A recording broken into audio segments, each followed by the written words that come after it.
Smart Business. Di dalam dunia profesional dibutuhkan relasi yang kita miliki. Tapi nggak cuma itu, di bisnis pun juga kita butuh relasi. Relasi untuk kita berbisnis kah, relasi customer kah, atau relasi lainnya. Namun gimana ya cara membuka jalan ke relasi tersebut dan juga menjaganya? Kita akan belajar Smart Listeners dalam podcast Smart Business. Di kesempatan kali ini, Tasya Rustama akan menemani Anda dan kita akan belajar dari pebisnis, salah satu pebisnis hebat ini di Cirebon, Smart Listeners. Ada Pak Yuke Santoso. Hai Pak Yuke. Hai. Tapi selain di Cirebon sudah ada juga di Jakarta kan cabang-cabangnya. Top seluler, kemudian apalagi Pak Yuke bisnisnya? Ya, kita fokus di distribusi handphone. Distribusi handphone. Ya, majority di distribusi handphone dan bisnis-bisnis yang lain yang lagi berkembang. Wow, oke. Ya. Siapa tahu. Ini saya tadi ngobrol-ngobrol sama Pak Yuke, ternyata HP saya jangan-jangan ini. Distributornya Pak Yuke nih. Pak Yuke, saya penasaran banget dengan bagaimana caranya para pebisnis ini membangun relasi. Pak Yuke sendiri bagaimana? Ya, intinya memang kalau relasi itu kan satu hal yang keharusan ya sekarang ya. Karena kalau nggak ada relasi, kalau nggak ada network, kita untuk berkembang itu dengan mengandalkan diri sendiri berat gitu. Nah, ya caranya memang kita harus bisa berpikir, simpelnya itu berpikir win-win gitu. Partner kita, relasi kita itu harus win, kita harus win. Nah, dengan seperti itu kemungkinan relationship-nya bisa panjang. Tapi kalau udah nggak ada kepentingan, biasanya relasinya akan sebentar gitu. Kan kita kalau berteman aja pasti kepentingannya ada ya. Entah buat hiburan, buat hahihi gitu kan, buat olahraga atau buat ya sama hobinya gitu kan. Nah, kalau di bisnis pun sama. Relasi itu harus menemukan kepentingannya itu harus ketemu. Win dan win gitu. Tapi sebelum menemukan kepentingan, biasanya kita harus bisa berpikir dulu dari sisi lawan relasinya kita. Maksudnya dari sisi temannya kita itu gitu loh. Kita baru berpikir dulu dia, oh ini kepentingan seperti apa. Baru kita mikirin kita. Jangan sampai kebalik gitu. Kita mikirin kita dulu, lu bantuin kita. Nah itu sulit juga. Dapat yang bagusnya gitu. Lebih baik kita pikirin dulu kepentingannya relasinya kita seperti apa yang bisa kita bantu. Gitu.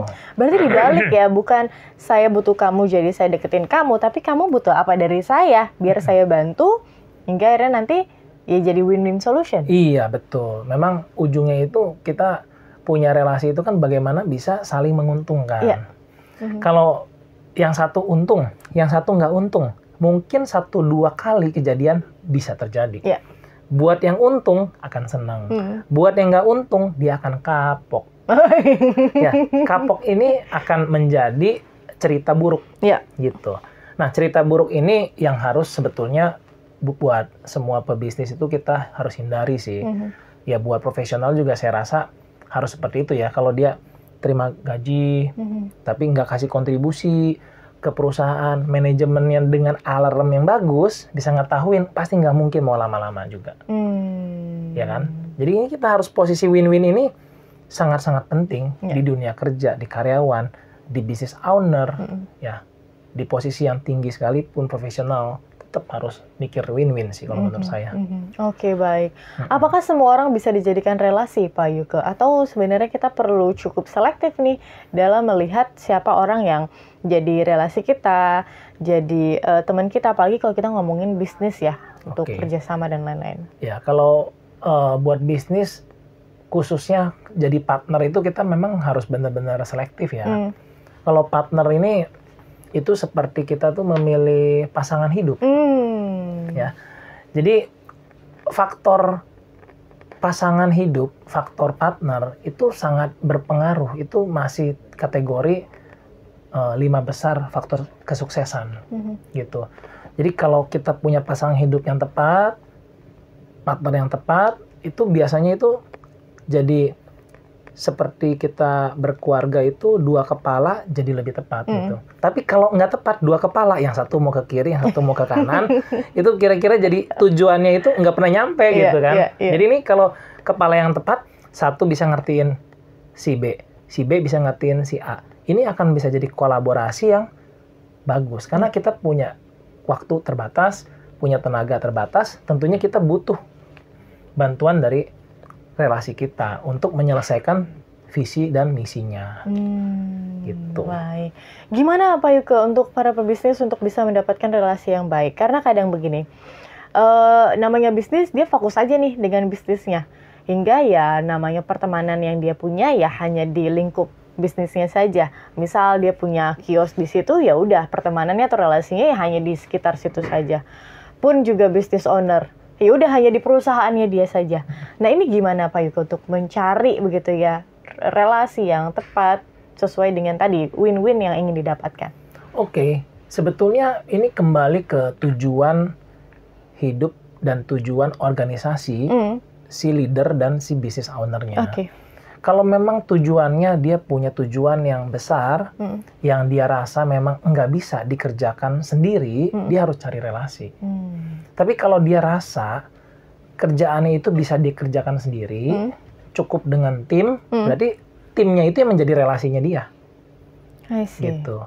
Jadi tim kita pun bisa jadi relasi kita, gitu kan? Atau orang lain, teman kita, saudara kita bisa jadi relasi kita juga. Asalkan kita paham gitu. Kita udah menggali dulu tujuannya kita itu seperti apa. Harus jelas. Nanti misi-misinya itu kita harus breakdown lebih detail sehingga dalam one of the part maybe si misi-misinya itu kita harus mencari relasi. Gitu. Karena tujuannya nggak bisa dilakukan sendiri. Ya, tujuannya besar. Kalau sendiri nggak bisa, misi-misinya udah di breakdown, berarti salah satunya harus cari relasi yang tepat, gitu. Jadi pola pikirnya sih kalau saya melihatnya awalnya dari tujuan akhirnya mau dikemanain dulu nih. Iya. Karena kadang kalau misalnya kita punya tujuan akhir begitu ya, smart listeners, ada yang ingin kita tuju, kita tuh fokus di situ kan ya Pak Yuke, hingga akhirnya mestakung, semesta mendukung, ketemu aja begitu orangnya yang bisa ngedukung kita di bidang hal itu atau bidang yang kita cari. Setuju nggak sih Pak? Iya betul. Memang kita harus ketika kita udah fokus itu kita akan ada daya tarik itu bagaimana jalan-jalan itu terbuka gitu, kelihatan gitu. Jadi seperti ada matahari terbit ngasih sinar, oh itu jalannya di sana. Oh jadi kita kelihatan, jadi kita bisa melangkah gitu.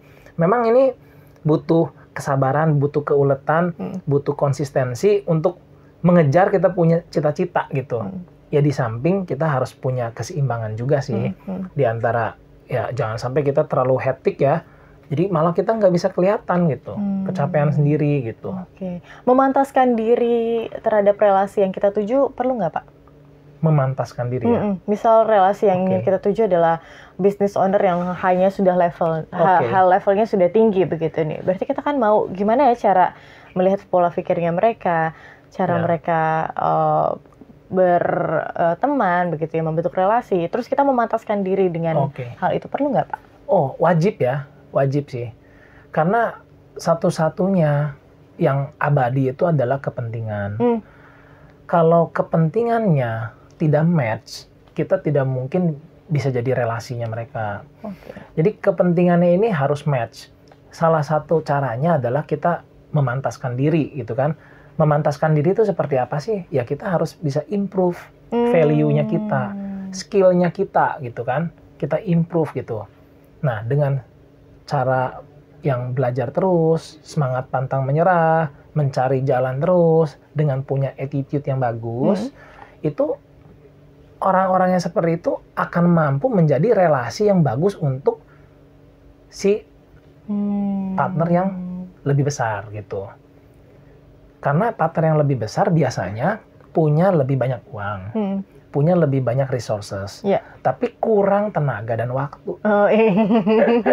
Sebenarnya peluangnya banyak gitu, buat kita profesional gitu kan, yang masih muda, kita asal punya attitude yang bagus, punya kejujuran yang bagus, kerja keras, loyalitas, disiplin, itu akan jauh membantu kita untuk mencari relasi yang tepat. Oke, baik. Pak Yuke, sebelum kita tutup begitu ya, gimana cara menjaganya? Karena kadang banyak relasi yang saya pribadi begitu ya, banyak nih relasinya. Cuma saya nggak bisa menjaga itu semua, tiba-tiba udah lost contact aja. Gimana sih caranya untuk bisa tetap awet begitu, menjaga relasi ini? Ya, kita harus mampu merencanakan mana yang penting, mana yang belum penting, mana yang urgent, mana yang tidak urgent. Memang kita harus bisa skala prioritas sih. Ya, kalau kita nggak mampu mengidentifikasikan yang urgent important mana, yang not urgent but important mana, yang urgent but not important, atau yang not urgent not important, nanti kita akan hektik, akan kewalahan, dan hanya biasanya fokus sama yang urgent important depan mata. Yang sebenarnya penting, relasi, pertemanan, beribadah, latihan, ke gereja atau ke masjid atau ke rumah ibadah yang lain gitu ya. Terus olahraga gitu ya. Itu kan penting. Tapi enggak urgent. Biasanya kita akan kelewat. Karena kita fokus ke yang penting dan urgent. Kita akan kasihkan ngerjain aktivitas rutinitas di situ terus. Padahal ada satu lagi yang enggak urgent tapi penting. Nah, ini yang sebenarnya kita terjebak kebanyakan itu. Makanya kita harus fokus ke yang penting tapi belum urgent. Karena kita banyak cita-cita itu kita harus tempelin di situ. Gitu. Jadi nanti kita kejebak kalau kita fokusnya ke yang urgent dan important doang. Itu akan terjebak. Dan kita juga harus bisa mengidentifikasikan yang urgent but not important kita kerjain sendiri. Kita bisa delegasikan. Gitu. Nah, inilah bisnis owner yang biasanya hebat, yang banyak perusahaan itu, yang kuncinya adalah mampu mendelegasikan ke yang tepat. Jadi dari yang penting, tapi nggak urgent, dia bisa konsisten fokus ke sana, dia bisa memberdayakan karyawannya dia, sehingga karyawannya itu mampu diberikan tugas, didelegasikan ke yang halnya urgent, tapi udah nggak penting lagi buat si business owner itu terlibat langsung. Karena skillnya dari karyawan tersebut udah mampu. Tapi ini urgent, bisnis ini harus ada yang jalanin, gitu kan. Maka ditunjuklah si karyawan tersebut atau si relasi tersebut untuk menjalankan bisnis itu. Jadi kuncinya bagaimana kita mengidentifikasikan dan mengimplementasikan hal-hal yang penting itu menjadi satu prioritas yang benar-benar harus difokuskan. Oke, berarti ini kayak apa ya? Lingkaran begitu ya? Ya, kuardan. Kuardan, berarti kan akan tetap berhubungan seperti itu kan. Betul. Satu dan lainnya. Oke, baik. Betul. Oke, Pak Yuke, terima kasih untuk insight-nya. Dan smart listeners, itu dia insight dari Pak Yuke Santoso. Dan Anda bisa mengikuti dan mendengarkan episode-episode lainnya seputar bisnis dan juga karir di podcast Smart Business dan juga Smart Career. Akhir kata, saya Tasya Rustama dan Pak Yuke Santoso, kami pamit undur diri. Terima kasih dan sampai jumpa. Sampai jumpa. Smart Business. Lead you better.